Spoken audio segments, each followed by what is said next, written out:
Është zhvilluar gjyqi për vrasjen e Liridon Ademajt, ku kanë dalë mjaft detaje tronditse. Për folur mbi këtë gjyq kam të ftuar në një lidhje direkte gazetarin e njohur Faton Mehmeti. Zoti Mehmeti, falenderoj shumë për intervistën. Faleminderit juve. Çfarë të reja kemi nga gjyqi që u zhvillua ditën e sotme për vrasjen e Liridon Ademajt? Po, ashtu siç e kam thënë më herët, pritet tashmë që Granit Plova pra vrasësi që vetëm se e ka pranuar kryerjen e aktit makabër për vrasjen e Liridon Ademajt, të kthehet në bashkëpunëtor të drejtësisë, gjë që edhe ka ndodhur, pasi ai dha detaje ekskluzive për mënyrën se si Naim Urseli e ka planifikuar vrasjen dhe me detaje mjaft rëndësishme, duke sjell kam parasysh këto deklaratën e tij që Naim Urseli më njëherë pas vrasjes ka thënë se ta zhduk armën dhe se për këtë vrasje ishte njoftuar edhe vetë Bexhet Pacoli, pra ishte në DNA të saj. Kështu që disa detaje të rënditse nga vrasja e Liridon Ademajt, gjë që sëllënon edhe në seancën gjyqësore, pra pamje edhe nga vetë Liridona, pra e vrarë edhe nga vetura se si ka qenë me njëherë pas vrasjes. Kështu që pra kjo ngjarje, ky gjykim po shkon drejt fundit me përmasa të jashtëzakonshme dhe me detaje të cilat nuk kanë qenë të njohura më parë për publikun, pse ne si media kemi deklaruar disa herë këto gjëra që përballja finale pra do të jetë mes Naim Urselit dhe Granit Plovës, gjë që duket se ka filluar tashmë. Faton, po në po themi përfshirjen e Bexhet Pacolit, në çfarë rrethana është përmendur emri i tij? Ajo është përmendur si përsëm DNA të këtij rasti gjithmonë sipas Naim Urselit, gjë që unë nuk e besoj fare, sepse nuk do të ishte nonsens që një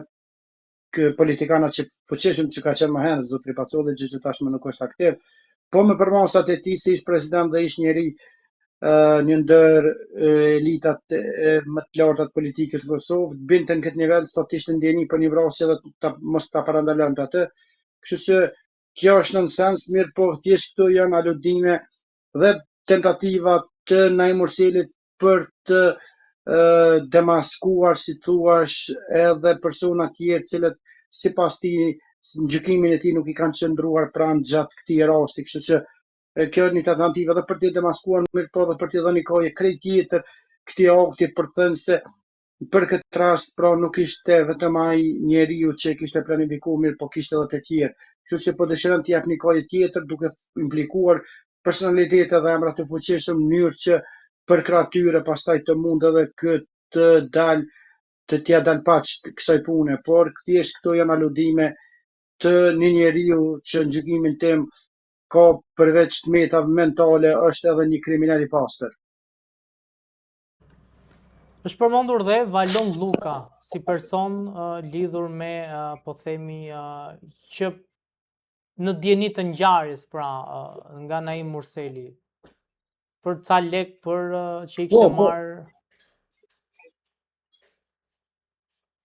Po e kam parasysh, po Naim Urseli pra po përmendëm thash, përveç zotit Pacoli ka përmendur persona tjerë. Qëllimi i tij kryesor është të implikojë njerëz të fuqishëm në mënyrë që përmes tyre pra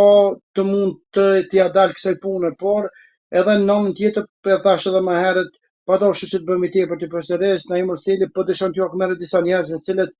ai ka pritur që gjatë këtij procesi të qëndronin pranë dhe s'poku do t'i dëshmonin në favor tij, po meqense kjo s'ka ndodhur, prandaj Urseli pra po e bën këtë për hakmarrje, pavarësisht se nuk ka asnjë provë, asnjë fakt për ato që thot, ai thjesht po dëshiron që ta rikthej në një gjykim kundër të tjerëve dhe jo në një gjykim ndaj vetes.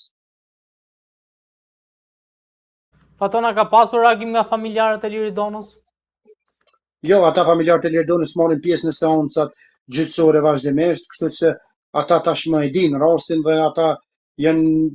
të vetëdijshëm edhe mjaft, si thuash, të përgatitur për gjithë ato që thot Naimi, për shkak se një njeri që ka qenë gjendje për të përgatitur vrasjen e ish-gruas së tij në praninë të fëmijëve, imagjino se çfarë njeriu është dhe çfarë mund pritet nga ai. Kështu që nuk është se kanë pas familjarët e tij, për shkak se nuk e përmend këta familjarët e Liridonës, mirë po unë besoj që pritet një reagim i Zotit Pacolli pas rastit të sotëm ku ajo përmend, edhe nga persona tjerë. Mirë po familja Eridonës pra merr pjesë në seanca të rregullta edhe ata po i ndjekin me kërshëri në me idenë dhe me bindjen që gjykimi më i drejtë dhe jo vetëm bindjen e tyre, po edhe në bindjen tonë do të ishte që Naim Moseli dënohet me burgim të përjetshëm.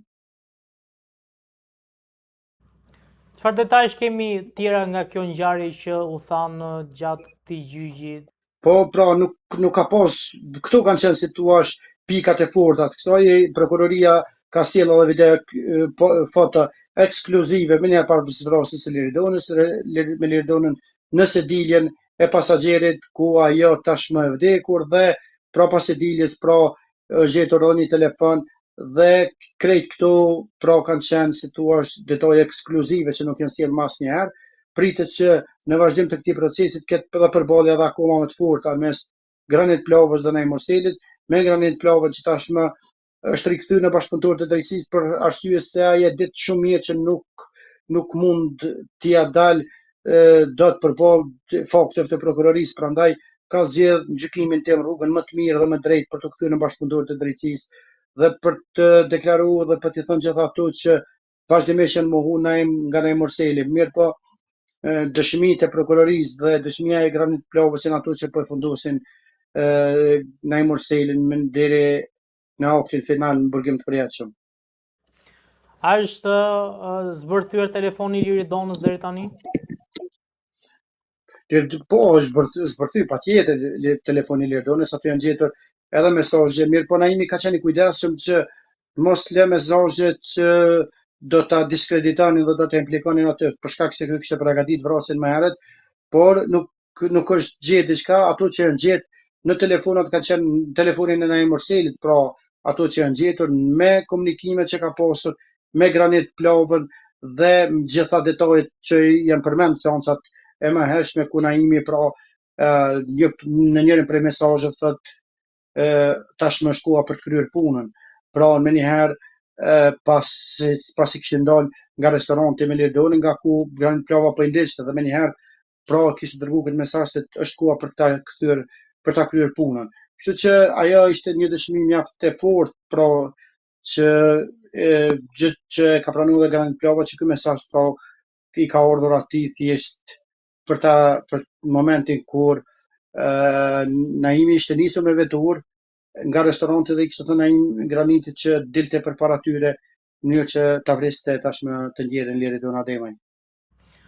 Çfarë detajsh kemi nga vrasja në Podujev ku mbetën të vrarë 3 persona?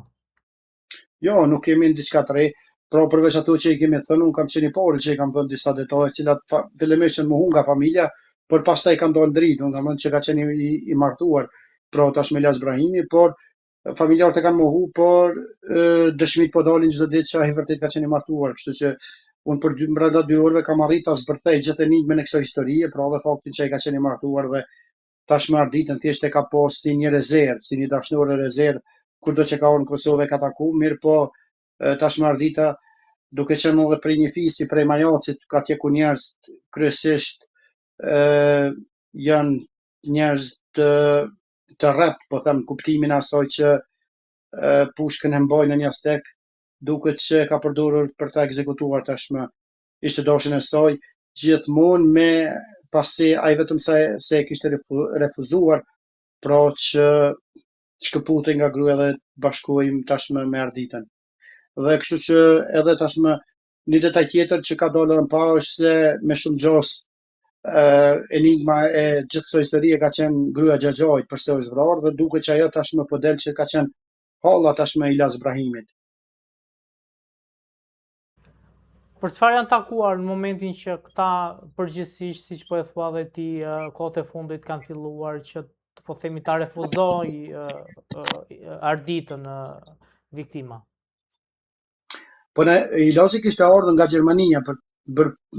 të bërë bajram me familjen e vet dhe Ardita e kishte ftuar për të takuar sepse familjarët e saj të ngushtë, prindrit, vëllezërit pra nuk kishin shtëpi, kishte pa i treguar për çfarë arsye, thjesht e kishte thënë që duhet takohemi se jam vetëm në shtëpi dhe Eliasi nuk i kishte vajt mendja fare që mund të ndodhë një gjë tillë, pavarësisht fërkimeve të fundit, ai thjesht ka shkuar për ta takuar se dhe tek e fundit për bërë mbas edhe Bajramet dhe kishte qenë ardita që kishte insistuar që ta takonte, por ky tashmë Ilas Brahimi nuk ose e ishte fare ndjeni ose nuk i ka vajt fare mendja që mund të vritej dhe ka shkuar thjesht siç ka një person për të takuar një person që ajo e ka dashur. Kështu që ky ka shkuar shumë i relaksuar në atë bisedë, mbase ka thënë që doli edhe pak për të bërë edhe çej mbase, por duket që nuk doli ashtu siç ai e kishte menduar. O Tom, faleminderit shumë për intervistën. Faleminderit juve.